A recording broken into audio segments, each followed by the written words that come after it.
వాక్య ధ్యానం కొరకు పరిశుద్ధ గ్రంథాన్ని తెరిచి 17వ కీర్తన 8-9 చరణాలుగా రాయబడిన వాక్య భాగంలోని ఆఖరి మాటలను మనం చదువుకుందాం. నీ రెక్కల నీడ క్రింద నన్ను దాచుము. చదవబడిన ఈ వాక్య భాగంలోని దీవెన నా ప్రియులకు మీరందరూ పొందుదురుగాక.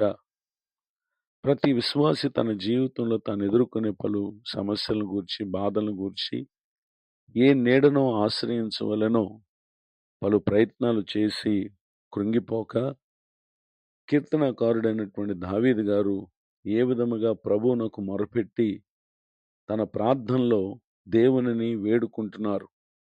ప్రభువా, నీ రెక్కల నీడ క్రింద నన్ను దాచుము అని. నిజమే, దేవుని రెక్కల నీడ మన విశ్వాసి జీవితానికి ఎంతో ఆశీర్వాదకరమైనటువంటి చోటు. నాడు ద్వితీయోపదేశకాండం 32వ అధ్యాయము 11వ వచనంలో రాయబడినటువంటి వాక్య భాగంలో దేవుడు ఇశ్రాయేలీయులను ఏ విధముగా ఆయన నడిపించారో ఓ చక్కటి విషయాన్ని ఆయన అక్కడ తెలియజేయటం గమనించగలం. పక్షిరాజు తన గూడు రేపి తన పిల్లలపైన అల్లాడుచు రెక్కలు చాపుకొని వాటిని పట్టుకుని తన రెక్కల మీద వాటిని మోయినట్లు యెహోవా నడిపించనని ఇశ్రాయేలును గూర్చి ఇక్కడ ప్రభువారు మోషే ద్వారా తెలియచేయటం గమనించగలం.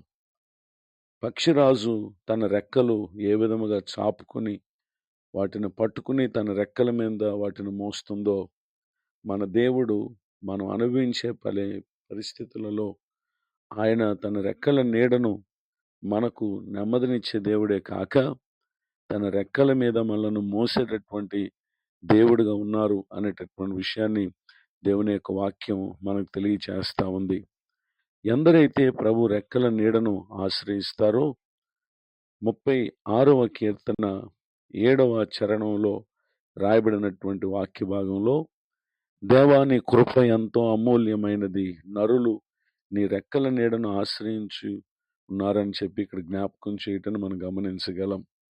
నిజమే, ఎందరైతే ప్రభు రెక్కల నీడను ఆశ్రయిస్తారో వారి స్థితి ఏదైనప్పటికీ, వారి సామర్థ్యం ఏదైనప్పటికీ, వారి అర్హత ఏదైనప్పటికీ దేవుని కృప వలన తమ జీవితంలో వారు అనేకమైనటువంటి గొప్ప దీవెనలను తన రెక్కల నీడను ఆశ్రయించిన కారణం పరిశుద్ధాత్మ దేవుడు వారి జీవితాలలో చేయగలరు అనేటటువంటి విషయాన్ని దేవుని యొక్క వాక్యం మనకు తెలియచేయటం గమనించగలం.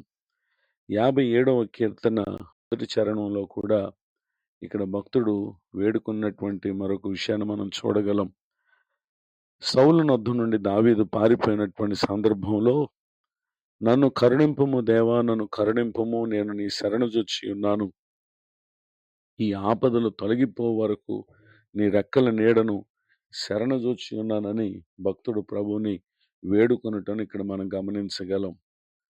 ప్రభువారు తన రెక్కల నీడను ఆశ్రయించినటువంటి ఎవ్వరిని కూడా ఆయన విడిచిపెట్టని కృపగలిగినటువంటి గొప్ప దేవునిగా దేవుని యొక్క వాక్యం మనకు నేర్పిస్తూ ఉంది.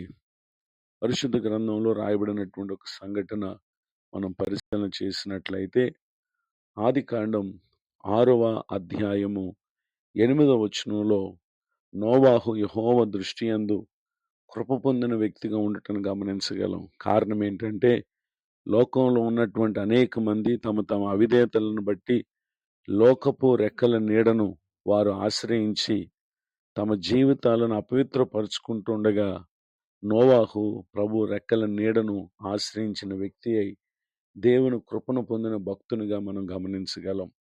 ఆ కారణం చేతనే లోకం మీదకి వచ్చినటువంటి తీర్పులో, ఆ తీర్పు వల్ల కలిగినటువంటి ఉగ్రత నోవాహుకు అతని కుటుంబానికి ఏమాత్రం తాకకుండానట్లు దేవుడు అతనిని అతని ఇంటి వారిని రక్షించినటువంటి విషయాన్ని మనం ఆదికాండం 7వ